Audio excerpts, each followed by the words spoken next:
You made it. Through the nights you weren't sure you would. Through the days you smiled when you were quietly falling apart. This letter is for you, and I need you to hear every single word. I want you to close your eyes for just a moment. Think back to the hardest version of a day you've had recently. Not the dramatic kind of hard that other people can see. I mean the invisible kind. The kind where you woke up and your first thought was something heavy. Where you laid there for a few extra minutes trying to convince yourself to move. Where getting into the shower felt like an Olympic event, and just making it to the kitchen for a glass of water felt like more than you had in you. And yet, you did it. You got up. Maybe not gracefully. Maybe you cried in the shower. Maybe you sat on the bathroom floor for a while. Maybe you ate cereal for dinner and watched the same episode of something comfortable for the third time because you couldn't handle anything new, anything that required emotional bandwidth you simply didn't have. But you showed up. For yourself. For the day. Even in the smallest, quietest ways. That counts. I need you to let that count. Because somewhere along the way, and I have a feeling I know who taught you this, you learned that unless you were doing everything perfectly, thriving loudly, and appearing completely okay, your effort didn't deserve acknowledgement. You learned to only celebrate the big moments, the visible recoveries, the days you seemed fine. But I'm here tonight to tell you something different. The day you simply survived. That was a victory. The night you got through alone, when the silence was so loud it felt like its own kind of noise. That was strength. Real, quiet, unwitnessed strength. And it matters. You matter. Let's talk about her for a moment. The version of you that loved so deeply, so completely, so without reservation, that you gave pieces of yourself you're still trying to find. Maybe you loved someone who kept moving the goalposts, someone who made you feel chosen one day and invisible the next, someone who had a way of making you feel like the most special person in the room, and then, with one look, one cold silence, one casually cruel comment, made you feel like you were nothing, like you were lucky they were even there. And the most painful part? You kept trying, you kept adjusting, you kept making yourself smaller, softer, easier to be around. You stopped wearing that perfume they once criticized. You stopped bringing up your feelings because the last 3 times you did, it turned into a conversation about their feelings, their stress, their needs. You started apologizing for things that weren't your fault. And honestly, you started believing it was your fault. I want to sit with you in that for a second, because this part is important. What happened to you in that relationship, the confusion, the self-doubt, the walking on eggshells, the loving someone who used your love as leverage? That was not a reflection of your worth. That was not evidence that you were too much, or not enough, or fundamentally unlovable. That was someone failing you, someone choosing not to show up for the love you offered. And I know part of you still wants to defend them, still finds reasons, still wonders if you'd just been different, better, quieter, more patient. Maybe it would have worked. That thought, that's not love talking anymore. That's a wound that learned to speak in their voice, and healing means learning to recognize the difference. I know about 2 a.m. I know about 3 a.m. I know about that specific kind of quiet that descends when everyone else is asleep and you are alone with your thoughts, and your thoughts are not kind. I know about scrolling through old messages, reading words from someone who hurt you, and somehow still aching for them. I know about picking up your phone to text someone and then putting it down because you don't want to be a burden. I know about crying so quietly that no sound comes out, just tears, because you've gotten so good at making your pain invisible. I know about lying in a bed that used to feel like a safe place, and now just feels like too much space, or not enough distance from someone who's still there but feels a million miles away. I know about playing out every scenario in your head, what you should have said, what you could have done differently, what might happen next, until your chest is tight and the ceiling feels like it's pressing down. Those nights were real. The pain you felt was real. It was not dramatic. It was not you being oversensitive. It was not you needing to calm down or look on the bright side or practice gratitude. It was genuine, legitimate pain that deserved to be held gently. And here is what I need you to hear, slowly, in whatever quiet corner of the night you're in right now. You got through every single one of those nights, every single 2 a.m., every single moment you thought might break you, didn't. You are still here, you're still breathing. You made it to this moment, this video, this letter, written just for you. That is not nothing, that is everything. can we talk about the weight for a moment? Because I think you've been carrying something that was never meant to be yours to carry alone. Maybe you became the strong one. Maybe at some point in your life, childhood, a relationship, a friendship, you learned that falling apart wasn't really an option because someone needed you to be okay. So you got good at being okay. You got so good at it that people stopped checking on you. They assumed you were fine. You seemed fine. You were always fine, except you weren't. You were managing. You were holding. You were white-knuckling your way through days that should have come with support and softness, and someone saying, "I see you, you don't have to do this alone." Maybe you were the one who managed your household while managing your heartbreak. Maybe you were the one going to work with puffy eyes hidden under concealer, responding to emails professionally, being competent and capable, while privately you were in pieces. Maybe you were the one comforting other people through their pain while yours quietly compounded in the background, patient and heavy. Or maybe, and this one I want to say gently, maybe you were carrying the emotional labor of a relationship that was supposed to be a partnership. Maybe you were doing the apologizing, the initiating, the fixing, the feeling bad, the trying harder. Maybe you were carrying the weight of two people and wondering why you always felt so exhausted. You were not weak for struggling under that weight. You were human. You are human. And part of healing, part of the beautiful hard work you're doing right now, is learning to set that weight down, slowly, at your own pace, without guilt. It was never all yours to carry. Somewhere in your story, someone told you something about yourself that settled in like it was true. Maybe it was said cruelly, directly, designed to sting. Maybe it was said casually, offhand, in a way that suggested it was just obvious fact.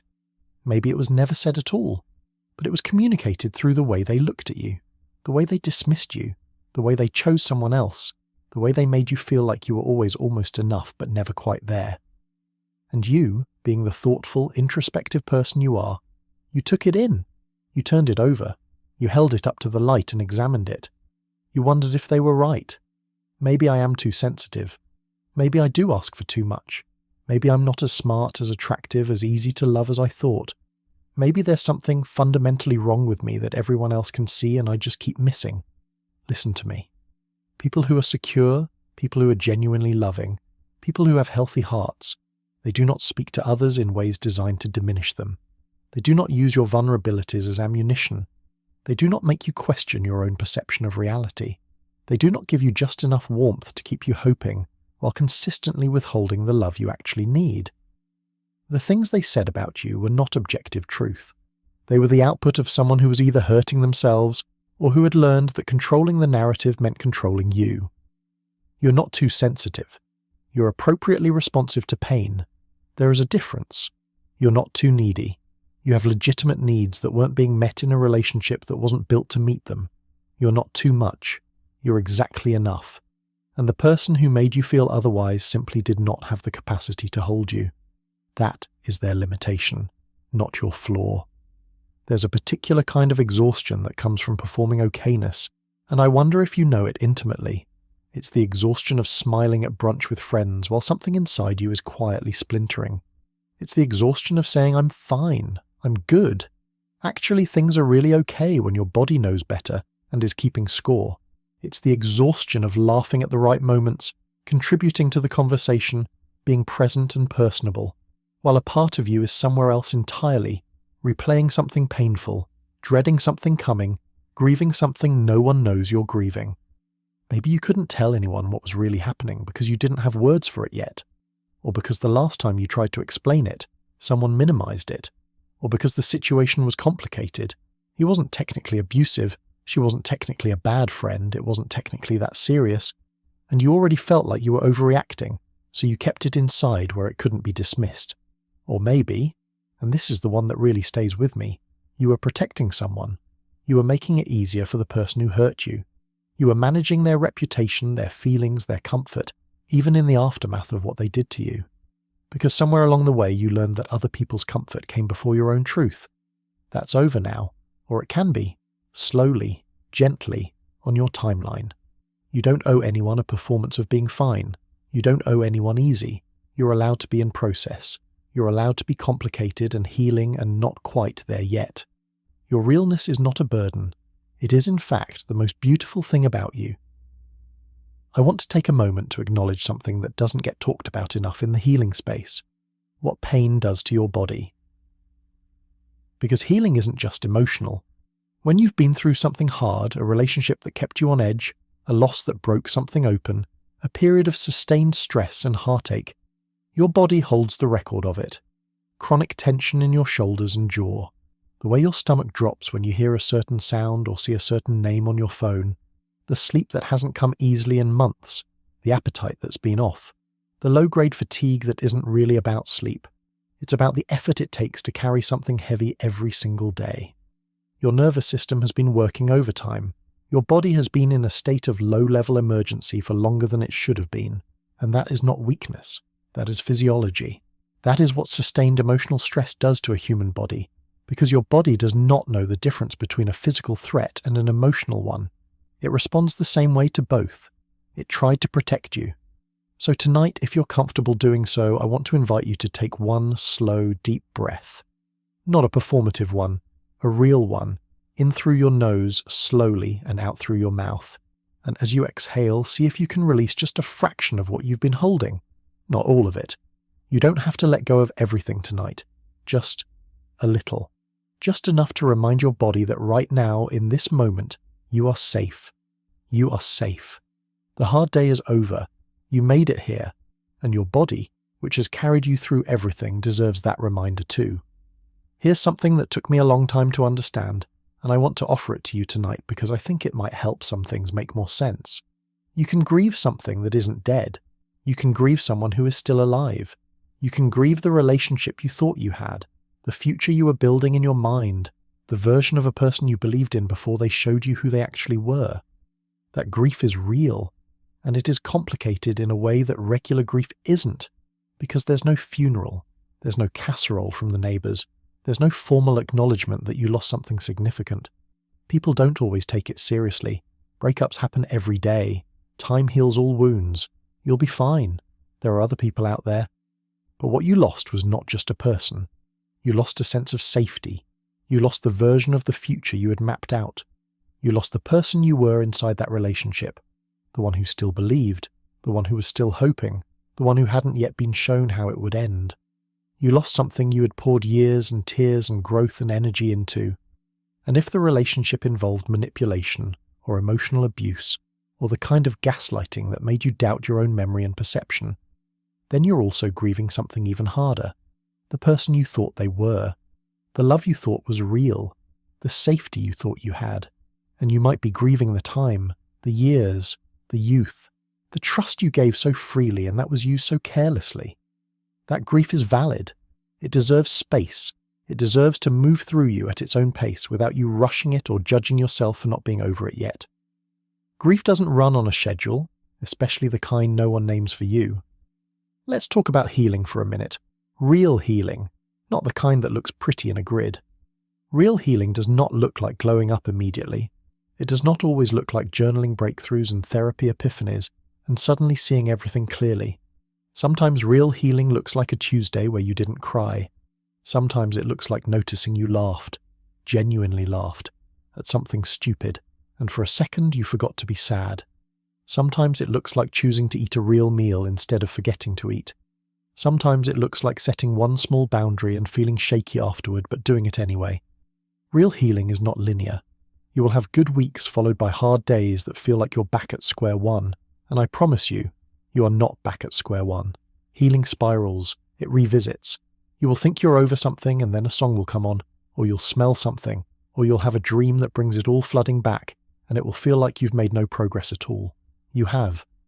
The fact that you are asking different questions now than you were 6 months ago, that is progress. The fact that you can name what was done to you, even if it still hurts, that is progress. The fact that you are choosing to sit here tonight and let yourself be comforted, that is progress. Healing also means you will have moments of anger. Bright, clear, righteous anger that surprises you after all the sadness. And that anger is not a step backward. That anger is your spirit reclaiming something. Let it be there. Don't rush it back into grief just because anger feels scarier. And sometimes healing looks like rest, like doing nothing, like choosing gentleness over productivity. You're allowed to rest while you heal. That is not laziness. That is wisdom. I want to do something different for a moment. I want to hold up a mirror and show you something you might not let yourself see. You survived. That one is obvious, maybe, but say it to yourself anyway. I survived. You kept going on days when stopping felt like relief.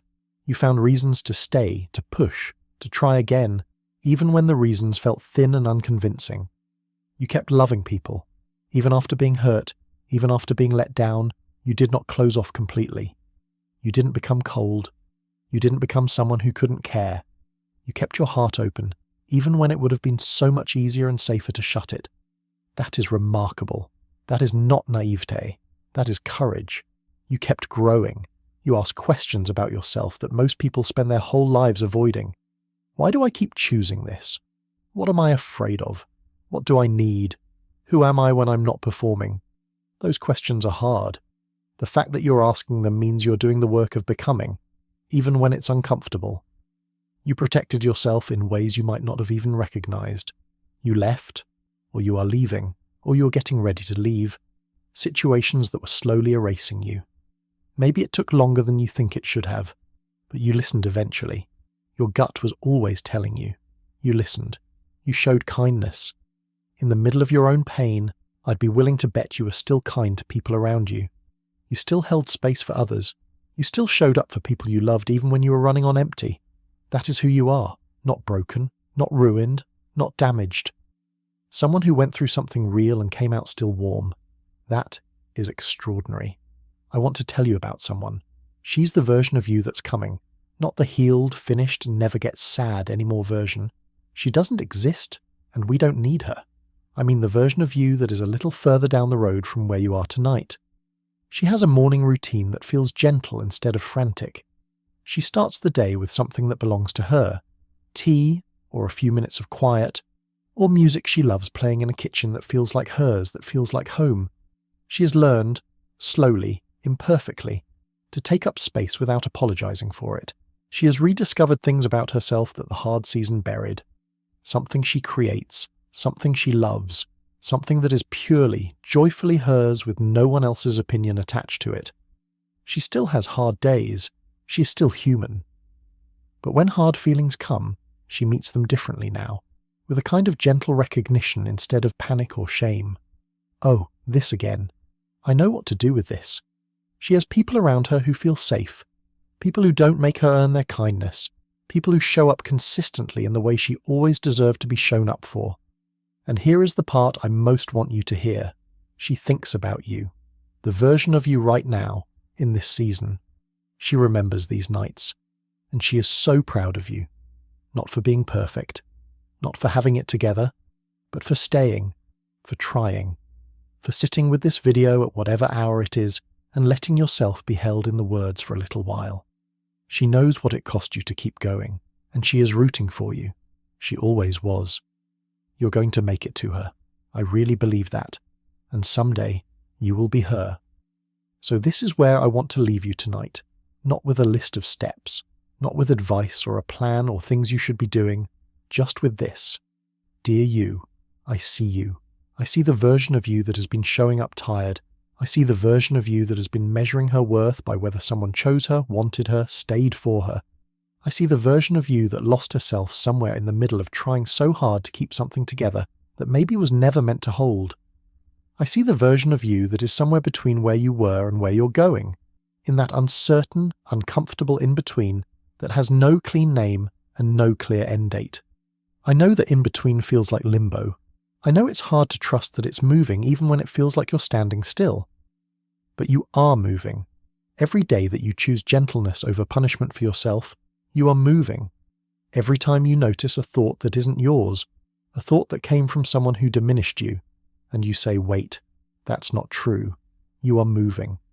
Every time you rest without guilt, eat without apology, cry without telling yourself you should be over this by now, you are moving. You're not too broken to heal. You're not too far gone. You're not too old to start over, not too young to be taken seriously, not too scarred to be loved. Genuinely, safely, consistently loved. Those are lies that found their way into your story and they do not belong there. You are someone who loved with her whole heart. You are someone who survived something that was never supposed to be yours to survive alone. You are someone who kept showing up, kept trying, kept hoping, kept breathing, even on the days when breathing felt like the only thing you could manage.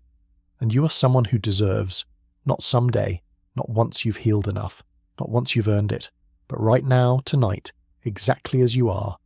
You deserve softness. You deserve safety. You deserve to be loved the way you've always been willing to love others.